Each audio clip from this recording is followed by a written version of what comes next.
बारामती लोकसभा मतदारसंघामधल्या युतीचा वाद टाळण्यासाठी समन्वय बैठक होणार आहे। चंद्रकांत पाटील, अजित पवारांच्या उपस्थितीमध्ये ही बैठक होणार आहे। आमदार पदाधिकाऱ्यांमधील वाद टाळण्यासाठी 17 आणि 18 तारखेला बैठक होणार आहे। हर्षवर्धन पाटील आणि दत्ता भरणेंच्या कार्यकर्त्यांमध्ये मतमतांतर पाहायला मिळत आहे।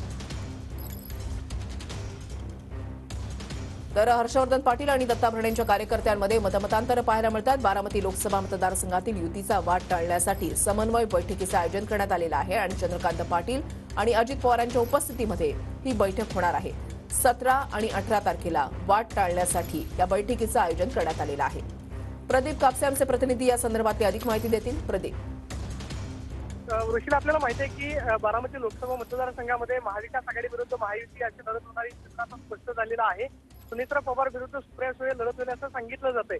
मात्र बारामती लोकसभा मतदारसंघामध्ये अजित पवार एकत्रित आल्यानंतर त्यांच्याबरोबर खरं तर 20 वर्ष भाजपचा संघर्ष होता अशा स्थानिक कार्यकर्त्यांमध्ये मोठ्या प्रमाणावरती मतमतांतर जे आहेत ती पाहायला मिळत आहेत। विशेषतः इंदापूरचा विचार करायला गेलं तर हर्षवर्धन पाटील विरुद्ध दत्तात्रय भरणे असा एक संघर्ष आपल्याला पाहायला मिळतोय।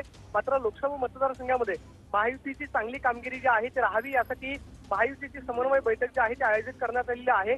17 आणि 18 तारखेला बारामतीमध्ये भाजपकडून चंद्रकांत पाटील हे उपस्थित असतील तर राष्ट्रवादी काँग्रेसकडून अजित पवार उपस्थित असणार आहेत। लोकसभा मतदारसंघातले सगळे आमदार, तालुकाध्यक्ष, जिल्हाध्यक्ष आणि महत्त्वाचे पदाधिकारी यांना या बैठकीचं निमंत्रण देण्यात आलेलं आहे। आगामी लोकसभा निवडणुकांची तयारी करण्यासाठी आणि त्याचबरोबर सगळ्यात महत्त्वाचं म्हणजे वाद टाळण्यासाठी महायुतीमध्ये समन्वय असावा, पदाधिकाऱ्यांमध्ये मतमतांतर असू नये यासाठी बैठक आयोजित करण्यात आलेली आहे। 18 आणि 19 ला शिरूर लोकसभा मतदारसंघाची सुद्धा बैठक पार पडते। नक्कीच धन्यवाद प्रदीप दिलेल्या सविस्तर माहितीसाठी।